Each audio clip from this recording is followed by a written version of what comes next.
Sir 29 शाम को एक हिट एंड रन एक केस आया था, तो उसका अपडेट अभी क्या है और बता दीजिए। जी, सबसे पहले मैं आपके आलो न्यूज़ टुडे और न्यूज़ योंगो टुडे के चैनल के माध्यम से जो डिजीज जो दो के परिवार है उनको हम लोग का श्रद्धांजलि है, हम लोग का कंडोलेंस की जो गुजर गया है उनकी आत्मा को शांति दे, तो हम सभी की तरफ से प्रेयर्स है। जो 29/3/2024 को लगभग दिन का 11-12 बजे के बीच में सिपू ब्रिज जो आलो टाउन पे पड़ता है, आउटस्कर्ट में है, तो वहाँ पे एक एक्सीडेंट केस रिपोर्टेड होता है। तो उस एक्सीडेंट केस जब रिपोर्टेड होता है, हमको थाना में हमको खबर मिलता है कि कोई व्हीकल कि एक हमारे दो के युवक को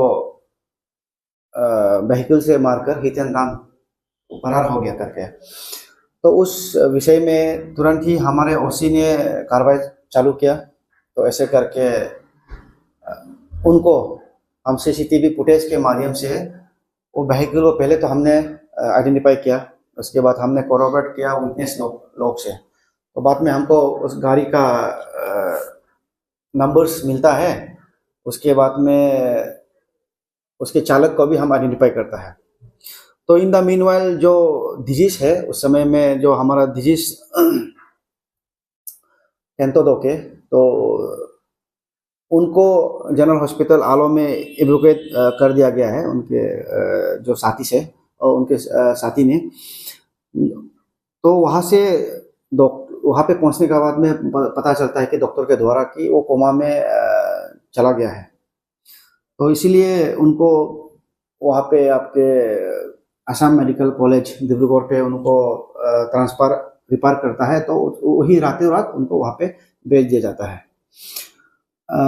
तो हमको जो उसके बाद में हमको थाना में जो फॉर्मल एफआईआर मिलता है, तो फॉर्मल एफआईआर मिलने के चलते हम आलो पीएस केस नंबर 21/2025 दर्ज किया है under section 281/125/117 sub section 3 of BNS। तो ये केस दर्ज करने का साथ ये केस एंडोर्स होता है एसआई अनिल पांगे को। तो एसआई अनिल पांगे साहब को केस एंडोर्स हुआ। तो उसके बाद जैसे मैंने कहा उनको जो वाहन हम आइडेंटिफाई हुआ है तब तक, उसके बाद में वाहन चालक को भी आइडेंटिफाई हुआ है। तो वाहन चालक को हमने हमारा आयो ने एज पर लॉ उनको अरेस्ट किया है। पहले तो उनको डिटेन किया, उनको इंटरोगेट किया, उसके बाद में उनको केस में इन्वॉल्व पाने का चलते उनको अरेस्ट किया। तो अरेस्ट करने अपना प्रक्रिया जो आयोग करने के बाद वो बाद में उसको जुडिशियल कस्टडी, अभी वो फिलहाल आज के तारीख में वो जुडिशियल कस्टडी में है। एंड उसके बाद आप इसीलिए अभी आया है कि उसके बाद आज सवेरे रात को हमको पता चलता है, खबर मिलता है कि डिब्रूगढ़ से जो विक्टिम थे वो डिजीज हो गया है, वो गुजर गया है करके अनफॉर्चुनेट इन्फॉर्मेशन मिलता है।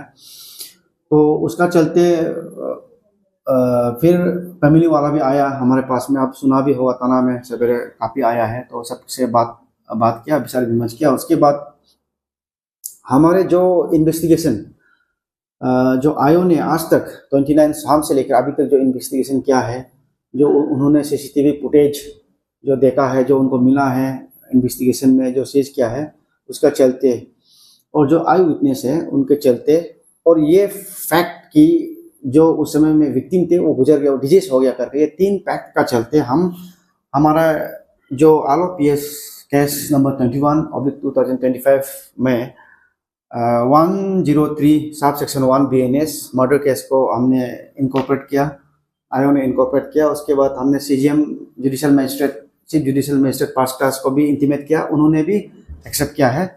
उन्होंने एक्सेप्टेंस ऑर्डर भी हमारे आयोग पास मैंने भी देखा है, आयोग का पास आ गया है।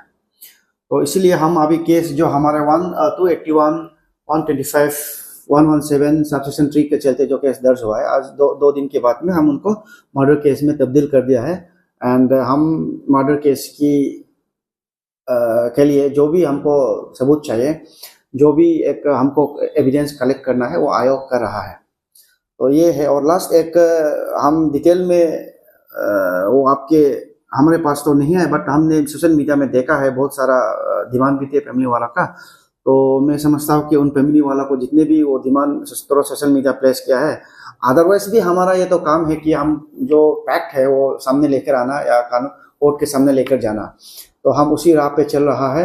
एंड एक जो उनके और एक उनकी जो एक को पैसेंजर को चालक है साथ में जो बैठे थे,